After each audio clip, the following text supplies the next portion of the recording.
നമസ്കാരം. മലയാളി വാർത്ത ഇൻസൈഡിലേക്ക് സ്വാഗതം.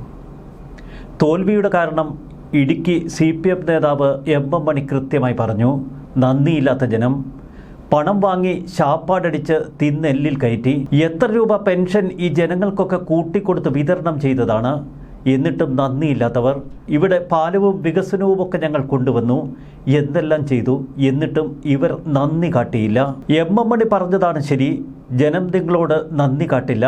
അത്ര വലിയ നന്ദികേടാണ് നിങ്ങൾ കേരളത്തോട് കാട്ടിയത്. അത് തിരിച്ചറിയുന്നത് കൊണ്ട് ഇപ്പോൾ ജില്ലാ പഞ്ചായത്തുകളിലും ഗ്രാമപഞ്ചായത്തുകളിലും മുനിസിപ്പാലിറ്റികളിലും നഗരസഭകളിലുമൊക്കെ LDF വീണുടയുന്ന കാഴ്ചയാണ് നമുക്ക് മുന്നിൽ. 4 കോർപ്പറേഷനുകളിൽ UDFന്റെ അജയ്യ വിജയം. കോഴിക്കോട് ഇഞ്ചോടിഞ്ച് പോരാട്ടം. തിരുവനന്തപുരം കോർപ്പറേഷൻ പിടിച്ചെടുത്തുകൊണ്ട് BJP തങ്ങളുടെ കരുത്ത് തെളിയിക്കുന്നു. ചുരുക്കത്തിൽ കേരളത്തിൻ്റെ മുഖച്ഛായ മാറുന്ന തെരഞ്ഞെടുപ്പ് ചിത്രമാണ് തെളിഞ്ഞു വരുന്നത്. ഈ തെരഞ്ഞെടുപ്പിൽ ആളിക്കത്തിയത് ശബരിമല കൊള്ള തന്നെയാണ് എന്നുറപ്പിക്കുന്ന തെരഞ്ഞെടുപ്പ് ഫലം. രാഹുൽ മാങ്കൂട്ടം ഉൾപ്പെടെയുള്ള വിഷയങ്ങൾ ഇടതുപക്ഷത്തിന് ഗുണമായില്ല. ജനം തിരിച്ചറിഞ്ഞു. അതുകൊണ്ട് തന്നെ വിധി കൃത്യമാണ്. മധ്യ തിരുവിതാംകൂർ പൂർണ്ണമായി UDF പിടിച്ചെടുക്കുന്ന അത്ഭുത കാഴ്ചയാണ് നമുക്ക് മുന്നിൽ. കോട്ടയം, ഇടുക്കി ജില്ലകൾ പൂർണ്ണമായും UDF തങ്ങളുടെ കൈപ്പിടിയിലൊതുക്കി. ഇത് എറണാകുളം വീണ്ടും UDF അത്ഭുത കാഴ്ചയൊരുക്കുന്നു. 2020 കൊച്ചി കോർപ്പറേഷൻ LDF പിടിച്ചെടുത്തത് 34 സീറ്റുകളുടെ കരുത്തിൽ. അന്ന് UDFന് ലഭിച്ചത് വെറും 31 സീറ്റുകൾ മാത്രം. 5 സീറ്റുകൾ NDAയ്ക്ക്. എന്നാൽ ഇക്കുറി കൊച്ചി കോർപ്പറേഷനിൽ 46 സീറ്റുകളിൽ വ്യക്തമായ ലീഡ് നിലനിർത്തിക്കൊണ്ട് UDF അജയ്യ വിജയം സ്വന്തമാക്കുന്ന കാഴ്ചയാണ് നമുക്ക് മുന്നിൽ. LDFന് നിലനിർത്താൻ കഴിഞ്ഞത് വെറും 20 സീറ്റുകൾ മാത്രം. ആകെയുള്ള 13 മുനിസിപ്പാലിറ്റികളിൽ 2020 LDF അന്ന് വിജയം കൊയ്തത് 3 എന്നാൽ ഇക്കുറി 0 എന്ന തലത്തിലേക്ക് പതിച്ചിരിക്കുന്നു. എറണാകുളം ജില്ലാ പഞ്ചായത്തും UDF കൈപ്പിടിയിലൊതുക്കുന്ന അത്ഭുത കാഴ്ചയാണ് നമുക്ക് മുന്നിൽ. ഗ്രാമപഞ്ചായത്തുകളിൽ 59 UDF മുന്നേറ്റം. 4 സ്ഥലങ്ങളിൽ മറ്റുള്ളവർ. ഈ 4 ഇടങ്ങൾ കൈപ്പിടിയിലൊതുക്കുന്നത് 2020. ബ്ലോക്ക് പഞ്ചായത്തുകൾ പൂർണ്ണമായും UDF കൈപ്പിടിയിലൊതുക്കുന്നു. 12 ഇടങ്ങൾ UDFന് അനുകൂലമായി. ഒരിടത്തു മാത്രമാണ് LDF നിലനിന്നത്. ഒരു വശത്ത് LDF പൂർണ്ണമായി തകർന്നടിയുമ്പോൾ മറുവശത്ത് 2020 പിടിച്ചു നിൽക്കുന്ന അത്ഭുത കാഴ്ചയും നമ്മെ അമ്പരപ്പിക്കുന്നു. കിഴക്കമ്പലം, തിരുവാണിയൂർ, ഐക്യരനാട് എന്നീ ഗ്രാമപഞ്ചായത്തുകൾ പിടിച്ചെടുത്തുകൊണ്ട് 2020 തങ്ങളുടെ കഴിവ് തെളിയിച്ചു. വഴിയന്നൂരിലും കുന്നത്തുനാടിലുമൊക്കെ UDFന്റെ തിരിച്ചുവരവാണ് നമ്മെ അത്ഭുതപ്പെടുത്തുന്നത്. എറണാകുളം ജില്ല പൂർണ്ണമായും UDF തങ്ങളുടെ കൈപ്പിടിയിലൊതുക്കുമ്പോൾ 2020ക്ക് കാര്യമായ ക്ഷീണം സംഭവിച്ചില്ല എന്നതേറെ പ്രത്യേകതയുള്ളത്. എറണാകുളം ജില്ലയിൽ ആലുവ മുനിസിപ്പാലിറ്റിയിൽ UDFന്റെ തേരോട്ടമാണ് നമുക്ക് കാണാൻ കഴിയുന്നത്. 16 UDF വിജയക്കൊടി പാറിച്ചു. 2 ഇടങ്ങളിൽ മാത്രമാണ് അവിടെ LDFന് പിടിച്ചു നിൽക്കാൻ കഴിഞ്ഞത്.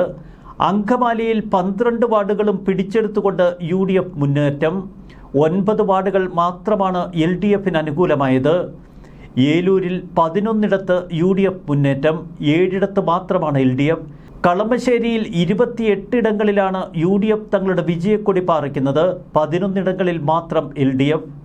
കൂത്താട്ടുകളത്ത് 16 ഇടങ്ങളിൽ UDF. 8 മാത്രമാണ് LDF. കോതമംഗലത്ത് 20 ഇടങ്ങളിലും UDFന്റെ തേരോട്ടം. 4 മാത്രമാണ് LDF. മരടിൽ 19 സ്ഥലങ്ങളിലും UDFന്റെ തേരോട്ടം. 7 മാത്രം LDF. North പരവൂരിൽ 15 UDF. 9 ഇടങ്ങളിൽ മാത്രമാണ് LDFന് അല്പമെങ്കിലും പിടിച്ചു നിൽക്കാൻ കഴിഞ്ഞത്. പെരുമ്പാവൂരിൽ 14 UDF. 8 ഇടങ്ങളിൽ മാത്രം LDF. പിറവത്ത് 21 വാർഡുകളിലും UDFന്റെ മുന്നേറ്റമാണ് കാണാൻ കഴിയുന്നത്. പിറവം പൂർണ്ണമായും UDF പിടിച്ചെടുത്തിരിക്കുന്നു. ഒരിടത്ത് മാത്രമാണ് LDFന് ആശ്വാസ വിജയം. ചുരുക്കത്തിൽ 12 മുനിസിപ്പാലിറ്റികളിൽ ഒരിടത്ത് പോലും ഒരു ആശ്വാസ വിജയം കണ്ടെത്താൻ കഴിയാതെ കുഴയുന്ന LDFനെയാണ് നമുക്ക് എറണാകുളം ജില്ലയിൽ കാണാൻ കഴിയുന്നത്. ഇത് കൃത്യമായ ഒരു പൊതുചിത്രം നമുക്ക് ബോധ്യപ്പെടുത്തുന്നു.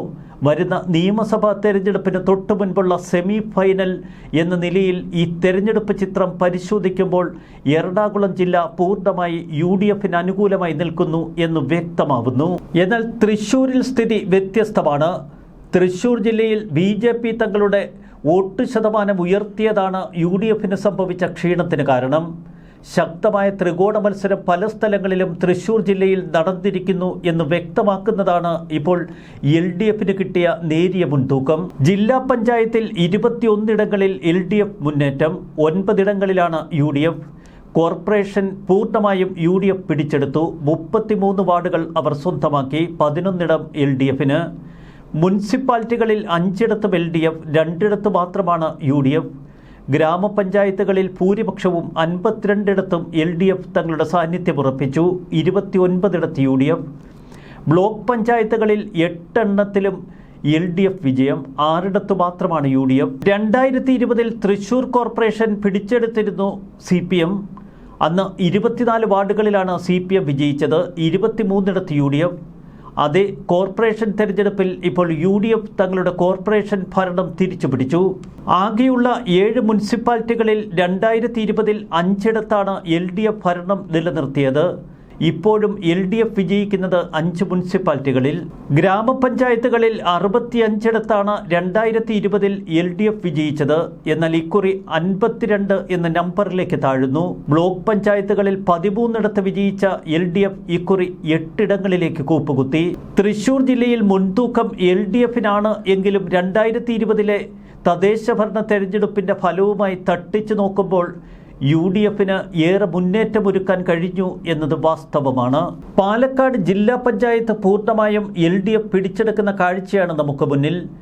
മുനിസിപ്പാലിറ്റികളിൽ 2 ഇടത്ത് LDF, 4 ഇടത്ത് UDF. ഗ്രാമപഞ്ചായത്തുകളിൽ 48 ഇടത്ത് LDF, 31 ഇടത്ത് UDF. ബ്ലോക്ക് പഞ്ചായത്തിൽ 9 ഇടങ്ങളിൽ LDF, 4 ഇടത്ത് UDF. 2020 ജില്ലാ പഞ്ചായത്ത് ഭരണം പാലക്കാട് LDF നേടിയിരുന്നു. ആകെയുള്ള സീറ്റുകളിൽ 27 എണ്ണവും നേടി. 3 സീറ്റുകൾ മാത്രമാണ് അന്ന് UDF വിജയിച്ചത്. ബ്ലോക്ക് പഞ്ചായത്തുകളിൽ 11 ഇടത്തും 2020 വിജയിച്ചത് LDF. ഗ്രാമപഞ്ചായത്തുകളിൽ 61 ഇടങ്ങളിലാണ് 2020 LDF വിജയിച്ചത്. എന്നാൽ അവർക്ക് ഇക്കുറി മികച്ച ഭൂരിപക്ഷം നിലനിർത്താൻ കഴിയുന്നത് ഏകദേശം 48 ഇടങ്ങളിൽ മാത്രം. എറണാകുളം, തൃശൂർ, പാലക്കാട് ജില്ലകളിലെ പൊതുചിത്രം തെളിയുമ്പോൾ ഒരു കാര്യം വ്യക്തമാണ്. 3 ജില്ലകളിലും LDFന്റെ സ്വാധീനം കുറഞ്ഞു. എറണാകുളത്ത് അമ്പെ തകർന്നടിഞ്ഞിരിക്കുന്നു.